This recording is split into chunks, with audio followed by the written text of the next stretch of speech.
오늘 나눌 말씀은 예수님의 비유 중 포도원 품꾼들의 비유입니다. 이 또한 제법 많이 알려진 비유 중에 하나죠. 모태신앙으로 어릴 적부터 교회 안에서 자란 저로서 꽤나 익숙한 말씀입니다. 그럼에도 도무지 납득이 되지 않는 이야기 중 하나가 바로 이 비유였어요. 어린 아이의 생각으로도 이 포도원 주인의 모습이 썩 평등해 보이지 않았고 또 무언가 부당한 듯한 인상을 받았었어요. 그래서 이후로도 이 말씀은 듣고 그냥 흘려버리는 정도로만 여겼던 것 같습니다. 여러분은 이 비유를 어떻게 이해하고 계신가요? 대부분의 비유 말씀이 그러하듯 이 비유 또한 여러 버전의 해석들이 있습니다.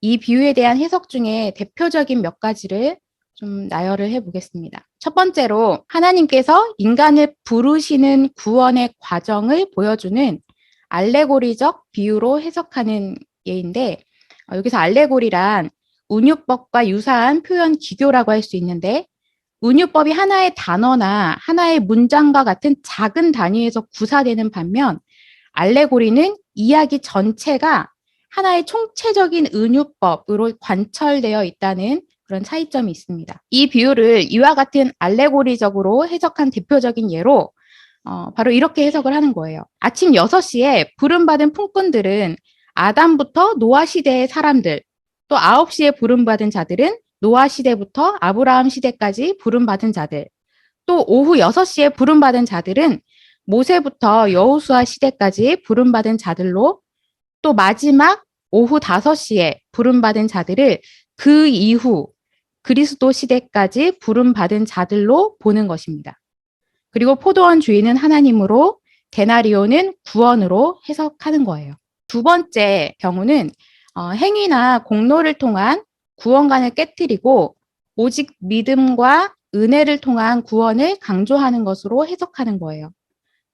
자신의 행위를 내세웠던 처음 고용된 품꾼들은 그들의 불평함으로 주인에게 책망을 받고 마지막에 고용된 품꾼들은 주인의 은혜로 구원받았다고 봅니다. 그러나 이러한 해석은 모든 품꾼이 동일하게 한 데나리온을 받았다는 사실을 간과하고 있는 거예요.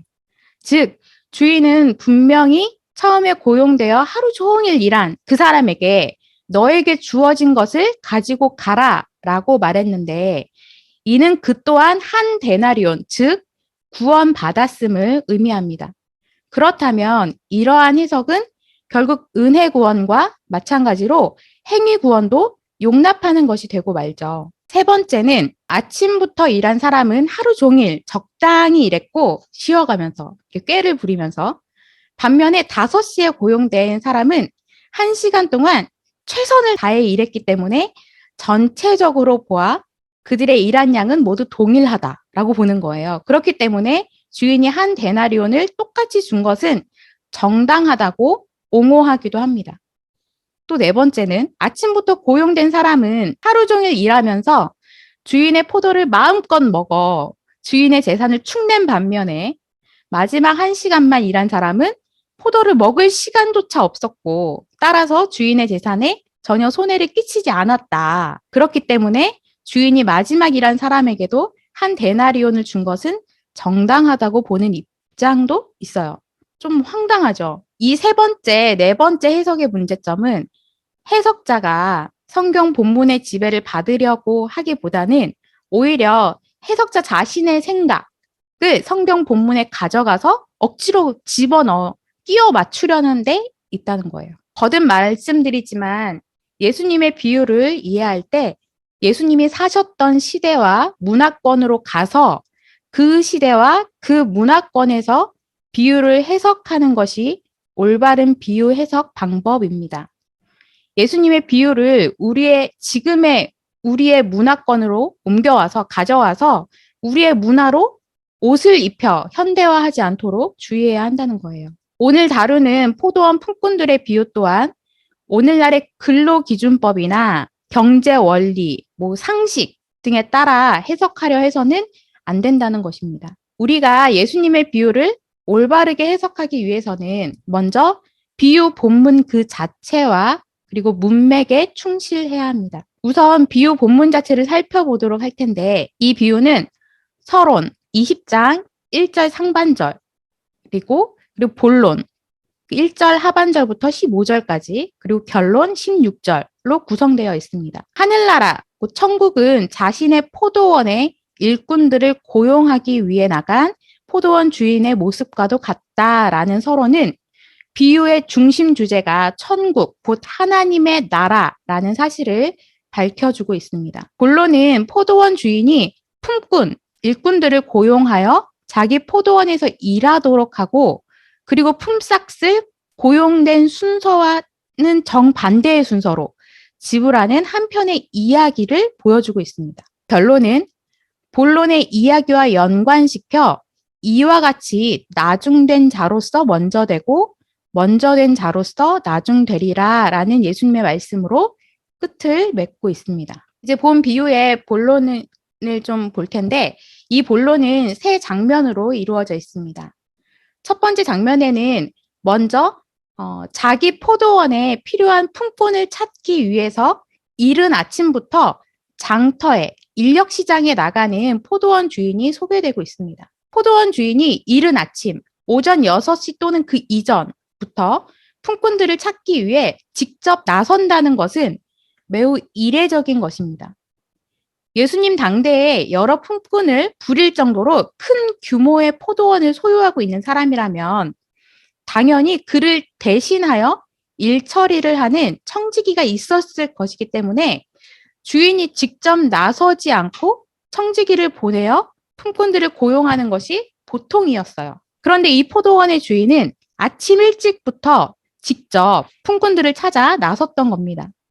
그리고 그들에게 당대의 표준적인 하루 임금에 해당하는 한 데나리온, 1데나리온을 주기로 약속을 하고 그들을 자기 포도원으로 보냈습니다. 그것도 모자라 이 포도원 주인은 오전 9시, 또 낮 12시, 오후 3시에도 또다시 나가서 품꾼들을 만나 그들에게 노동 시간에 비례하는 정당한 값을 주기로 약속을 하고 자기 포도원으로 보내요. 이 9시부터 두 번째부터 고용된 사람들에게는 가격을 제시하지 않았어요. 1데나리온을 주겠다 제시하지 않고 정당한 값을 주겠다라고 합니다. 주인이 직접 품꾼들을 찾아 나선 것만 해도 유대 청중들에게는 이런 그의 모습이 상당히 이상하게 보였을 텐데 거기다가 3시간의 간격을 두고 총 5번이나 반복해서 품꾼들을 고용해 자기 포도원으로 보냈으니 이 주인의 모습은 둘 중 하나로 보였을 거예요. 자기 포도원에 필요한 일꾼의 수도 미리 파악하지 못하는 그런 무능한 사람이거나 일머리가 없는 그런 사람이거나 아니면 가능한 한 더 많은 이에게 일할 기회를 주려고 하는 마음씨 좋은 사람이거나 둘 중 하나로 보였었을 거예요. 어쨌거나 이런 주인의 모습은 꽤나 이상하게 보였을 겁니다. 그런데 더 놀라운 것은 작업 시간이 1시간밖에 남지 않은 오후 5시에 다시 나가서 그때까지도 남아있던 품꾼들을 고용해 포도원으로 보냈다는 거예요. 이런 주인의 모습을 이야기했을 때 듣고 있던 청중들은 또 한 번 충격을 받았을 겁니다. 도대체 이 포도원 주인은 어떤 사람이지? 어째서 이런 일을 하는 거지? 라는 의문과 과연 이 이야기의 결론은 어떻게 될 것인가에 대해서 관심을 기울일 수밖에 없었을 거예요. 이제 두 번째 장면을 보겠습니다. 첫 번째 장면이 주인이 품꾼을 고용해서 자기 포도원에 보내는데 초점이 맞춰져 있었다고 한다면 이어지는 두 번째 장면은 고용된 품꾼들에게 임금을 주는 데 초점이 맞춰져 있습니다. 저녁, 곧 법정 노동 종료 시간인 오후 6시가 되어서 주인은 청지기를 불러 품꾼들에게 임금을 지불하도록 합니다. 그런데 고용된 순서대로가 아닌 오후 5시에 마지막으로 고용된 사람부터 역순으로 임금을 지불합니다. 제일 일찍부터 일한 사람이 제일 나중에 임금을 받게 되는 거예요. 게다가 일한 시간에 관계없이 모든 품꾼들에게 똑같이 1데나리온씩을 주었습니다. 이러한 주인의 모습은 당시 청중들에게 대단히 충격적이었을 것이 분명합니다. 예수님 당대의 노동법칙에 따르면 이 품삯은 그 임금은 노동 시간에 비례할 뿐만 아니라 일한 순서에 따라 지불하는 것이 일반적인 관례였어요. 이 이야기에서 주인이 청지기에게 임금 지불 순서를 거꾸로 지불하도록 한 것은 제일 먼저 일한 품꾼들로 하여금 이 모든 상황을 지켜보도록 하려는 계획 속에서 다분히 의도적으로 그렇게 했다고 볼 수가 있습니다. 만약 순서대로 먼저 일한 사람에게 그 약속한 대로 한 데나리온을 주어서 그들로 먼저 돌아가게 했다면 그들은 매우 기분 좋게 돌아갔을 거예요. 어쩌면 처음부터 맨 마지막 사람까지 모두가 다 행복한 해피엔딩이 될 수 있었습니다. 그런데 첫 번째로 고용된 자들을 제일 나중에 배치시켜서 제일 나중에 와서 딱 1시간만 일한 품꾼들이 한 데나리온을 받는 것을 지켜보게 함으로써 그들로 하여금 더 많이 받을 것을 기대하도록 의도한 거예요. 이런 상황을 지켜보며 그들이 내심 기대감을 가지는 것은 어쩌면 지극히 상식적인 것이었습니다. 왜?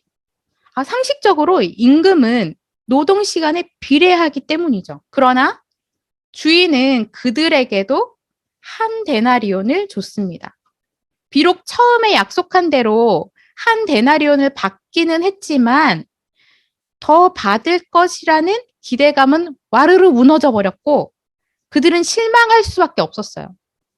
더구나 주인이 일부러 이 모든 과정을 다 지켜보도록 했다는 것을 의식했을 때, 자각했을 때 그들은 분노했던 거예요. 아니, 우리를 일부러 약오르게 하는 건가? 이거 갑질 아니야? 라고 생각했을 수도 있어요. 세 번째 장면은 불평하는 품꾼들이 주인을 찾아와서 항변하면서 제기한 불평과 그에 대한 주인의 답변이 나옵니다. 이야기의 처음 장면에서 이 첫 번째 품꾼들은 주인이 제시한 한 데나리온의 고용 계약에 대해서 전혀 불평하지 않았습니다. 그러나 이 마지막 장면에서는 그들이 약속대로 한 데나리온을 받았음에도 불구하고 불평을 하면서 주인에게 항의하고 있어요. 그 불평의 이유는 크게 두 가지였습니다. 하나는 제일 나중에 온 품꾼들은 1시간밖에 일하지 않았다는 거예요. 다시 말해서 그들은 자신들이 일한 시간에 12분의 1밖에 일하지 않았기 때문에 12시간을 꼬박 일한 그 자신들이 1데나리온을 받았다면 그들은 당연히 12분의 1 데나리온을 받아야 하는데 주인이 1데나리온을 저들에게 준 것은 부당하다는 거예요.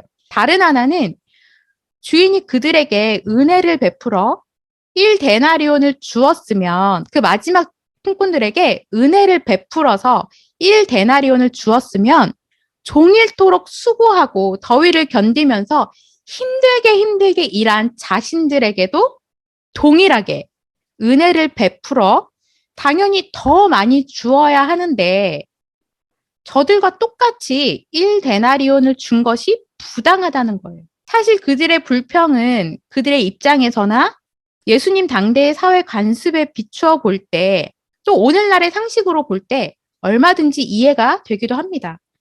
그래서 이 비유를 듣고 있던 당시 유대인 청중들도 충분히 공감할 수 있었을 거예요. 이 이야기를 들으면 당시 청중들은 무엇을 기대했을까요? 정당해 보이는 그들의 항의를 너그러이 받아들인 포도원 주인이 일한 시간만큼을 더 헤아려서 품삯을 더 얹어주기를 기대하지 않았을까요? 왜냐하면 그 주인은 하루를 공칠 수밖에 없었던 그런 이들도 안타까이 여기면서 단 1시간만이라도 일할 수 있도록 선의를 베풀었던 그런 성품의 사람이었으니까요. 하지만 포도원 주인은 답을 하며 오히려 그들의 불평이 부당함을 지적합니다. 마태복음 20장 13절에서 15절 말씀을 읽을게요. 주인이 그 중에 한 사람에게 대답하여 이르되 친구여 내가 네게 잘못한 것이 없노라. 내가 나와 한 데나리온의 약속을 하지 아니하였느냐? 내 것이나 가지고 가라. 나중 온 이 사람에게 너와 같이 주는 것이 내 뜻이니라. 내 것을 가지고 내 뜻대로 할 것이 아니냐? 내가 선함으로 네가 악하게 보느냐?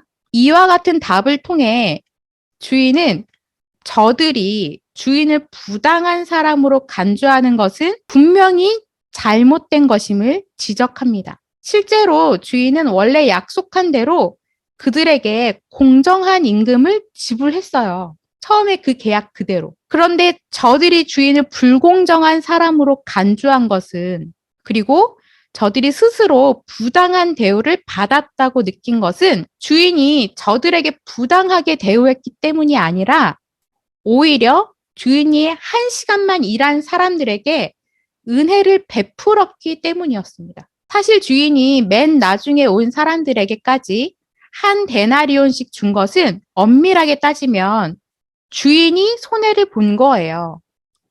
먼저 온 품꾼들에게 줄 품삯해서 일정 부분을 떼어서 나눠준 게 아니었어요. 그러니 먼저 온 품꾼들은 딱히 손해본 것이 없다는 거예요. 주인이 스스로 손해를 감수하면서 다른 사람들에게 은혜를 베풀었다는 그 사실 때문에 저들은 주인을 부당한 사람으로 간주한 것입니다. 좀 더 솔직하게 말하면 첫 번째 고용된 품꾼들은 애초에 자신들 또한 포도원 주인에게 은혜를 입어 일을 할 수 있었던 것은 새까맣게 잊어버리고 곧 자신들의 처음 자리를 잊어버린 채 다른 사람에게 베풀어진 그 주인의 은혜에 대한 시기심 때문에 주인을 부당한 사람으로 간주하고 불평한 것입니다. 그래서 포도원 주인은 이 점을 날카롭게 지적하면서 내가 선함으로 네가 나를 악하게 보느냐? 너는 나의 선함을 오히려 시기와 질투와 탐욕의 눈으로 보느냐? 라고 그들을 책망하고 있는 거예요. 아울러 주인은 임금 지불은 어디까지나 자신의 뜻에 좌우되는 것이지 일꾼들의 기대나 사회 법규나 통념에 좌우되는 것이 아님을 분명히 밝힙니다. 내가 기꺼이 손해를 감수하여 선의를 베풀겠다는데 네가 무슨 상관이냐 하는 거예요. 그렇기 때문에 당대 노동 규범이나 사회적 통념을 가지고 누군가에게 선을 베푸는 주인의 뜻이나 자유를 제한하는 것이 오히려 부당하다는 것입니다. 포도원 주인과 품꾼들의 이야기는 이렇게 끝을 맺습니다. 이렇게 갑자기? 네, 비유 이야기는 이렇게 끝났습니다. 그리고 이야기의 작가인 예수님께서 한마디를 덧붙이십니다. 이와 같이 나중된 자로서 먼저 되고 먼저 된 자로서 나중되리라. 일부 다른 비유같이 그 비유를 풀어 설명해 주시지도 않은 채 다소 난해한 한마디가 붙은 채로 끝나버립니다. 지금 무슨 생각이 드시나요? 그래서 도대체 이 이야기는 뭐를 말하고 있는 건데? 라는 질문을 하고 싶은지도 모르겠어요. 이 이야기를 듣고 있던 청중들도 아마 그랬을 거예요. 그들은 이 모든 이야기의 과정을 따라가면서 첫 번째 고용된 자들에게 감정을 이입하게 됨으로써 기쁨과 기대, 그리고 뒤에 가서는 실망과 분노 등을 느꼈을 거예요. 그리고 자연스럽게 이런 질문을 던지게 되겠죠. 포도원 주인이 왜 그렇게 하였는가? 언뜻 들으면 잘 이해할 수 없는 이 이야기의 실마리를 오늘 본문 바로 앞에 나오는 마태복음 19장의 내용을 통해서 발견할 수가 있습니다. 오늘 비유의 말씀 바로 앞 마태복음 19장 후반부를 보면 유명한 부자 청년의 이야기에 대한 사건이 기록되어 있습니다. 어느 날 한 청년이 예수님을 찾아와서 내가 무슨 선한 일을 해야 구원을 얻을 수 있습니까? 라고 질문을 합니다. 그는 어렸을 때부터 모든 계명을 다 지켰다고 해요. 그는 감히 예수님 앞에서 살인하지 말라, 간음하지 말라, 도둑질하지 말라, 거짓 증언하지 말라, 부모를 공경하라, 내 이웃을 내 몸과 같이 사랑하라는 이 계명을 모두 다 지켰다고 말합니다. 당당하게. 이 청년은 유대 종교의 공로주의를 대표적으로 보여주는 인물이라 할 수 있어요. 그리고서는 아직도 제게 무엇이 부족합니까? 라면서 매우 자신감에 차서 예수님께 되묻습니다. 내가 구원을 받기 위해서 도대체 뭐가 부족합니까? 나는 모든 계명을 다 지켰어요. 라고 자신 있게 막 얘기하는 거예요. 그런데 그때 예수님께서 그에게 말씀하시죠. 너의 소유를 다 팔아서 가난한 자들에게 주고 그리고 나를 따르라 라고 말씀하십니다. 그의 치명적인 약점을 찌르신 거예요. 그 얘기를 들은 그 청년은 재물이 많아서 근심하며 돌아갔다고 기록되어 있어요. 그때 예수님이 매우 유명한 말씀을 하십니다. 마태복음 19장 23절과 24절 말씀. 예수께서 제자들에게 이르시되 내가 진실로 너희에게 이르노니 부자는 천국에 들어가기가 어려우니라. 다시 너희에게 말하노니 낙타가 바늘귀로 들어가는 것이 부자가 하나님의 나라에 들어가는 것보다 쉬우니라 하시니. 아멘. 그러자 제자들이 이 말씀을 듣고 몹시 놀라면서 묻습니다. 아니, 그렇다면 도대체 누가 구원받을 수 있습니까? 어렸을 때부터 모든 율법과 계명을 지키며 인간이 할 수 있는 모든 선한 일을 한 저 사람도 구원받지 못한다면 도대체 누가 구원을 받을 수 있습니까? 예수님이 이렇게 말씀하세요. 사람으로는 할 수 없으나 하나님으로서는 다 하실 수 있느니라. 이 정도 말씀하셨으면 구원은 사람의 행위나 자격으로 얻을 수 있는 게 아니라 오직 하나님에 의해 달린 것임을 알아들었어야 했는데 제자들은 그러지 못했어요. 마태복음 19장 27절 이에 베드로가 대답하여 이르되 보소서 우리가 모든 것을 버리고 주를 따랐사온데 그런즉 우리가 무엇을 얻으리이까? 바로 이 말이에요. 저 부자 청년은 재물 때문에 결국 예수님을 따르는 것을 포기하고 돌아갔지만 보세요, 주님. 우리는 모든 것을 버리고 주님을 따라왔으니 우리가 받을 상급은 뭡니까? 어떻죠? 보상주의, 공로주의 입장에서 당연히 던질 수 있는 질문이에요. 베드로뿐만 아니라 사실 다른 제자들도 내심 같은 마음이었을 게 뻔해요. 오늘 포도원 품꾼들의 비유는 바로 베드로와 제자들의 질문, 우리가 무엇을 얻으리이까에 대한 예수님의 대답입니다. 많은 비유 해석가들이 얘기하는 것처럼 포도원 주인은 하나님 혹은 하나님의 사역을 대신하는 예수님을 가리키고 있다고 보는 게 옳습니다. 여기는 반대할 여지가 크게 없어요. 그렇다면 결국 문제는 포도원 주인과 함께 비유의 중심 인물로 등장하고 있는 첫 번째로 고용되었다가 제일 나중에 한 데나리온을 받고 주인에게 불평을 내어놓은 사람, 그 첫 번째 고용된 사람이 누구를 가리키고 있느냐에 초점이 맞추어질 수밖에 없습니다. 우리가 앞서 살펴보았듯이 이 비유는 제자들의 질문에 대한 답으로 주어졌어요. 따라서 예수님의 비유에 나타난 첫 번째 고용된 사람은 바로 예수님을 따르면서도 여전히 기존의 유대적 관념과 종교관을 완전히 벗어나지 못했던 예수님의 제자들로 보는 것이 바람직합니다. 예수님의 12제자들은 영적 위험성을 가지고 있었어요. 이게 무슨 말이냐면 그들은 구원을 하나님의 선하심에 근거한 은총의 선물로 이해하지 않고 자신들의 헌신에 대한 삭스로 생각할 가능성이 있었다는 거예요. 다시 말해 12제자들은 구원을 자신들이 치른 엄청난 희생의 대가로 생각하고 있었다는 얘기예요. 왜냐하면 12제자들은 매우 독특한 무리예요. 예수님께서 그분이 친히 택하신 소수의 무리였어요. 그들은 예수님이 부르시는 그 한마디에 나를 따르라 그 한마디에 가족도 버리고 생업도 포기하고 자신의 모든 소유와 장래에 대한 보장까지도 다 내어버린 남다른 헌신과 희생으로 예수님을 따랐고 여전히 따르고 있기 때문에 3년이란 시간 동안 따르고 있기 때문에 구원의 은총을 싹스로 어떤 대가로 뽐낼 가능성이 매우 컸어요. 이를 뒷받침해주는 예로 장차 새로운 나라에서 서로 높은 자리, 중요한 자리에 앉겠다며 다투는 제자들이나 또 예수님께 두 아들의 자리를 청탁하는 어머니를 둔 제자들이나 또 그 모습을 보고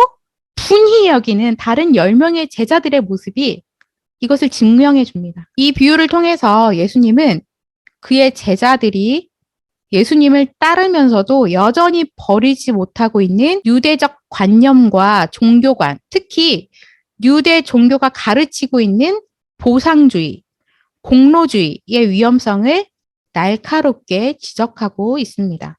즉, 당대의 유대적 사상의 기준이나 관점을 가지고 예수님을 통해서 나타나고 있는 하나님의 새로운 역사, 곧 하나님의 나라를 판단하거나 제한해서는 안 된다는 거예요. 예수님을 통해서 나타난 하나님의 새로운 역사, 하나님의 나라는 당대의 유대 종교를 훨씬 초월한다는 거예요. 예수님을 통해 제시되는 하나님 나라, 곧 천국에서 결정적인 것은 누가 먼저 부름을 받았느냐, 또는 누가 얼마나 일을 많이 하였는가가 아니라 예수 그리스도 안에서 나타난 하나님의 주권적인 은혜라는 거예요. 이 주권적인 은혜에 대해서 그 어떤 개인적인 공로를 첨가하여 하나님의 은혜를 은혜되지 못하게 할 수 없다는 겁니다. 하나님의 나라에서 결정적인 것은 하나님께서 그리스도 안에서 무엇을 하셨는가에 있지 사람이 무엇을 하였는가에 있지 않다는 거예요. 따라서 이에 하나님 나라를 살고 누리기 위해서는 기존의 보상과 공로에 집착한 유대적 관념들이 철저히 부서지고 제거되어야 한다는 것입니다. 자기식의 신앙적 열심과 아집, 자기식의 계산과 평가에 노예가 되어서 하나님의 사랑과 은혜와 자유를 보지 못하게 하는 요소들이 산산이 부서져야 한다는 것입니다. 말씀을 정리하겠습니다. 이 비유가 말하는 핵심을 요약하고 요약해서 딱 한마디로 정리한다면 하나님의 주권적인 은혜입니다. 그럼에도 우리 내면의 저 밑바닥 어딘가에서는 이런 생각이 고개를 들썩거릴지도 모르겠어요. 솔직히 제가 그동안 이 비유의 말씀을 그냥 지나치게 만들었던 가장 큰 이유이기도 합니다. 그러니까 나중된 자가 먼저 되고 먼저 된 자가 나중된다는 게 상황이 역전된다는 거잖아? 그럼 나중된 자가 훨씬 좋은 거네. 이 땅에서 작은 자가 천국에서 큰 자라고 했으니 이 땅에서는 쭈구리 하고 있으면 되는 거네. 오 마이. 마치 인생 역전을 얘기하는 듯한 이 말에 현혹되어 비유의 핵심을 놓치는 불상사가 더 이상 없기를 바랍니다. 이 말은 순서가 중요한 것이 아니라는 거예요. 나중된 자가 먼저 되고 먼저 된 자가 나중된다. 이 말은 순서가 중요한 게 아니라는 거예요. 오늘 우리는 포도원 품꾼들의 비유를 통해 구원의 비밀을 깨닫습니다. 그것은 구원은 우리의 공로를 통하여 얻는 것이 아니라 하나님의 주권적인 뜻에 따라 은혜로 우리에게 거저 주어지는 선물이라는 것입니다. 이에 대해 사도 바울은 이렇게 말합니다. 우리는 그리스도 안에서 그의 은혜의 풍성함을 따라 그의 피로 말미암아 속량 곧 죄 사함을 받았느니라. 우리는 우리의 죄의 값을 대신 치러주기 위해서 십자가에서 물과 피를 다 흘리신 예수님의 은혜로 말미암아 죄 사함을 받고 또 영생을 소유한 하나님 나라의 백성이 되었다는 말씀이에요. 우리의 구원은 하나님의 전적인 은혜요 선물입니다. 그러므로 이 비유가 말하고 있는 것은 하나님께서 예수 그리스도를 믿고 따르는 모든 이들에게 똑같은 구원의 은혜와 풍성한 은혜를 베풀어 주신다는 거예요. 그러므로 우리 가운데 누구도 자랑할 것이 없습니다. 에베소서 2장 8절 9절 말씀 너희는 그 은혜에 의하여 믿음으로 말미암아 구원을 받았으니 이것은 너희에게서 난 것이 아니요 하나님의 선물이라. 행위에서 난 것이 아니니 이는 누구든지 자랑하지 못하게 함이라.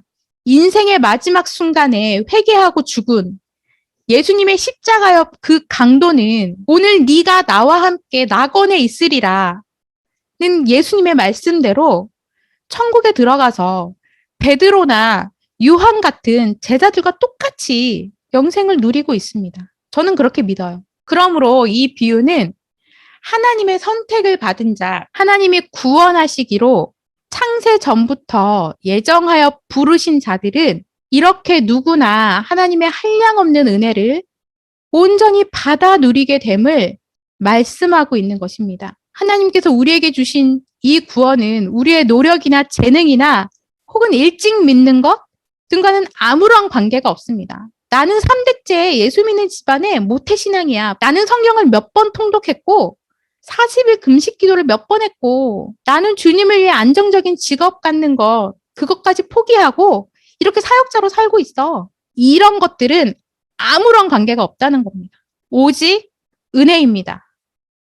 오직 은혜입니다. 마지막으로 에베소서 2장 8절 9절 말씀을 너희는 그 은혜에 의하여 믿음으로 말미암아 구원을 받았으니 이것은 너희에게서 난 것이 아니요 하나님의 선물이라.